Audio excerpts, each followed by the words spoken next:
पार्वती पते हर हर महादेव. आपण पाहत आहात युनिक गोवा.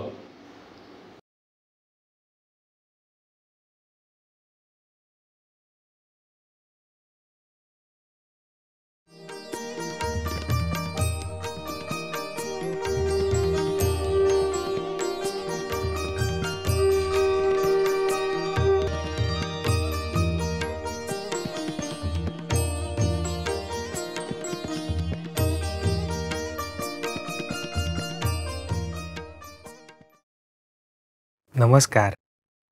शिवाशी संबंधित या विशेष धर्मसत्संगात आपल्या सर्वांचे हार्दिक स्वागत. सत्संगाला आरंभ करण्यापूर्वी आपण शिवाचे भावपूर्ण स्मरण करूया.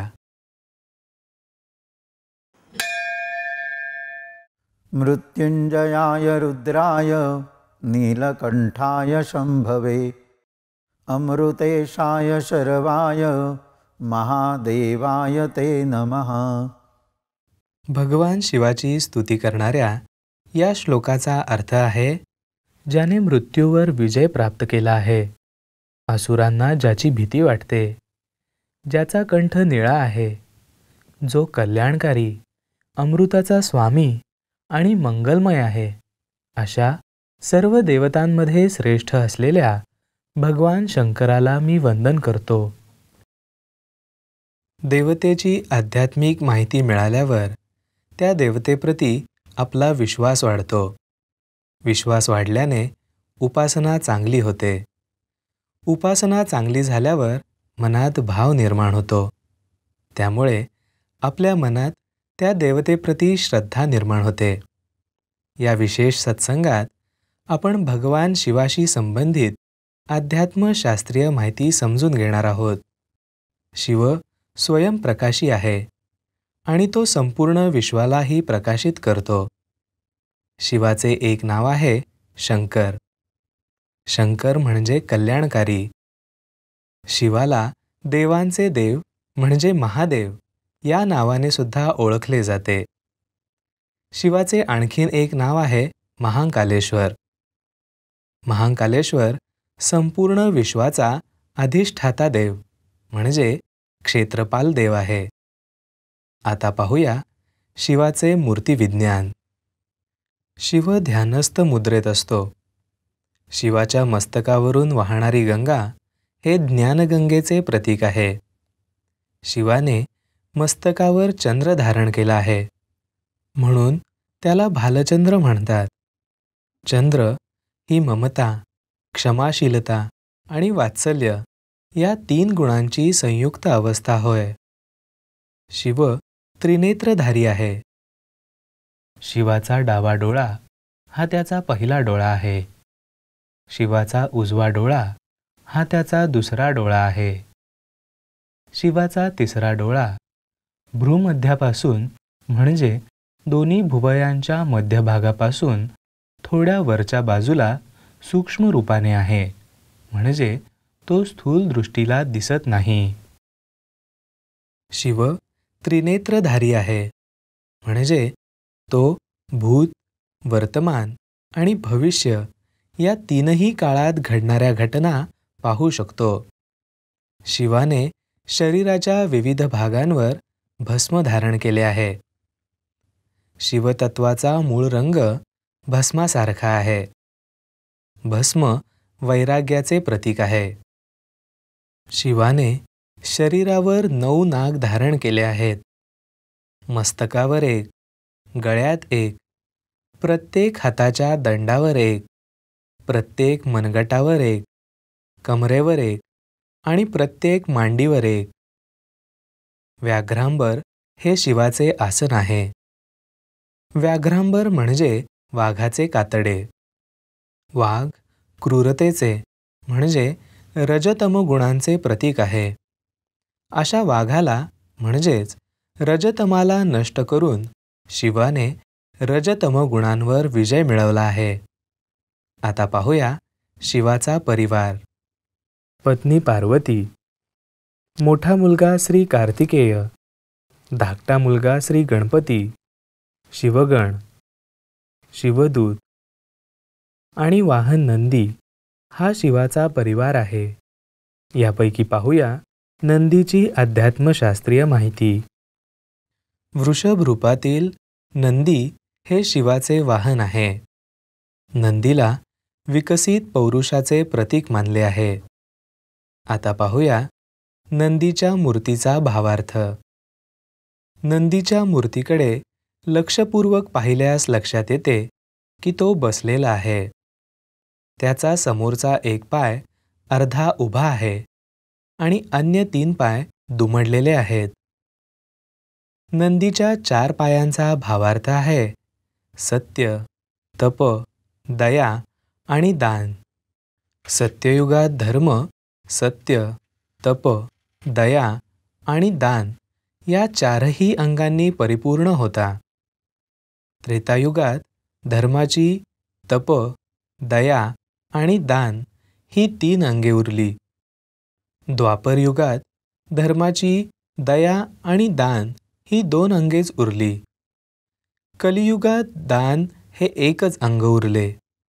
याप्रमाणे नंदीचा अर्धा उभा पाय हे कलियुगात धर्म 1/4 इतकाच उरला असल्याचे प्रतीक आहे. शिवालयात प्रवेश करताच आपल्याला सर्वप्रथम दर्शन होते नंदीचे. शिवाचे दर्शन घेण्याआधी नंदीचे दर्शन घेतले जाते. त्यानंतर शृंगदर्शन म्हणजे नंदीच्या शिंगांमधून शिवाचे दर्शन घेतले जाते.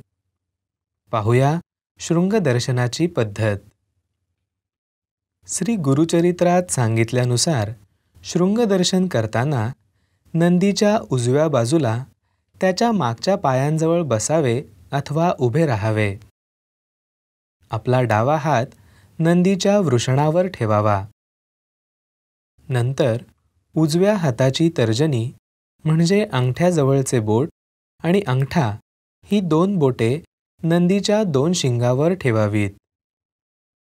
दोन्ही शिंगे आणि त्यांवर ठेवलेली आपली बोटे यांच्या मधल्या जागेतून शिवलिंगाचे दर्शन घ्यावे. नंदीच्या वृषणाला हात लावण्याचा अर्थ आहे कामवासनेवर नियंत्रण ठेवणे. शिंग हे अहंकार, पौरुष आणि क्रोध यांचे प्रतीक आहे. शिंगांना हात लावणे म्हणजे अहंकार, पौरुष आणि क्रोध यांच्यावर नियंत्रण ठेवणे. आता पाहूया शृंगदर्शन करताना सूक्ष्म स्तरावर होणारा परिणाम. महर्षी अध्यात्म विश्वविद्यालयाच्या काही साधकांना पंचज्ञानेंद्रिये, मन आणि बुद्धी यांच्या पलीकडील सूक्ष्म स्तरावरील सूत्रांचे ज्ञान होते. विशिष्ट कृती अथवा वस्तू यांच्या संदर्भात अशा प्रकारे स्पष्ट झालेली सूक्ष्म स्तरावरील सूत्रे चित्ररूपात प्रस्तुत केली जातात. हे चित्र कुमारी प्रियांका लोटलीकर, संशोधन समन्वयक, महर्षी अध्यात्म विश्वविद्यालय यांनी काढले आहे.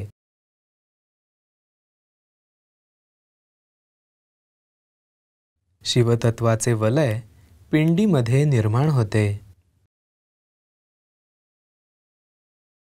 चैतन्याचे वलय पिंडीमध्ये निर्माण होते आणि ते कार्यरत स्वरूपात फिरते.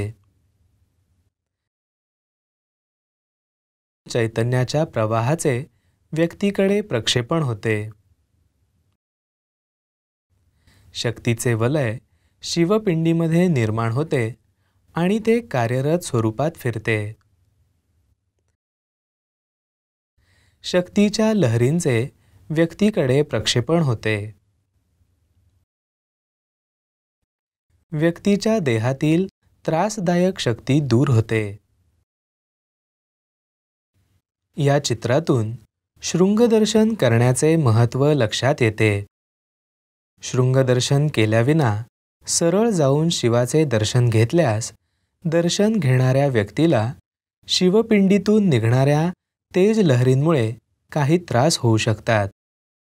उदाहरणार्थ, शरीरात उष्णता निर्माण होणे, शरीराला अचानक कंप सुटणे, डोके सुन्न होणे. नंदीच्या दर्शनानंतर शिवाचे म्हणजे शिवपिंडीचे दर्शन घेतले जाते.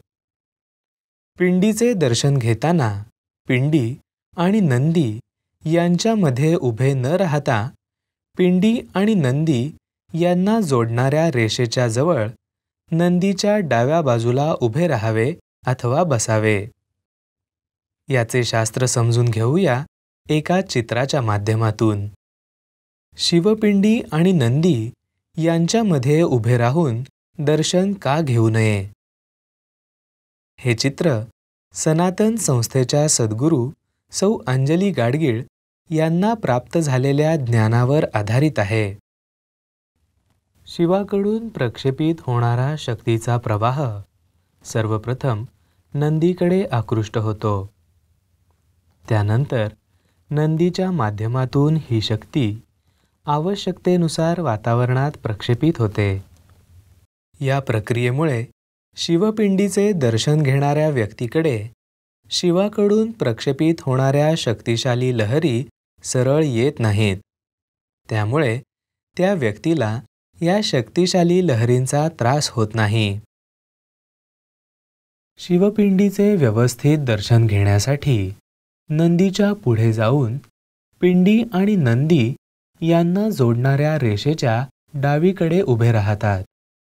त्यामुळे शिवपिंडीतून प्रक्षेपित होणारी शक्ती नंदीच्या माध्यमातून दर्शन घेणाऱ्यांना आवश्यकतेनुसार मिळते.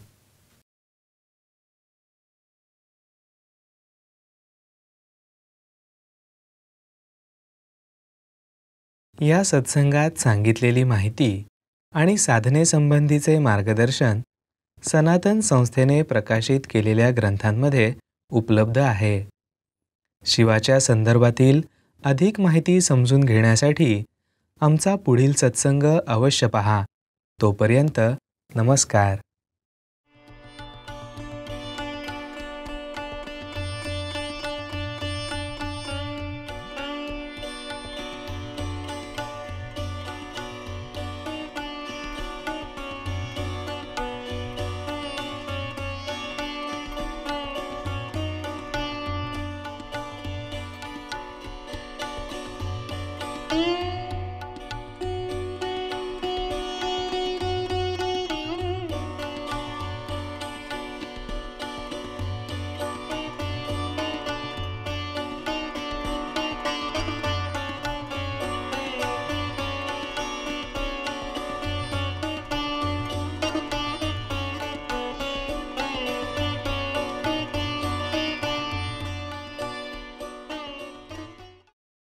Subscribe, share, like Unique Goa, your channel.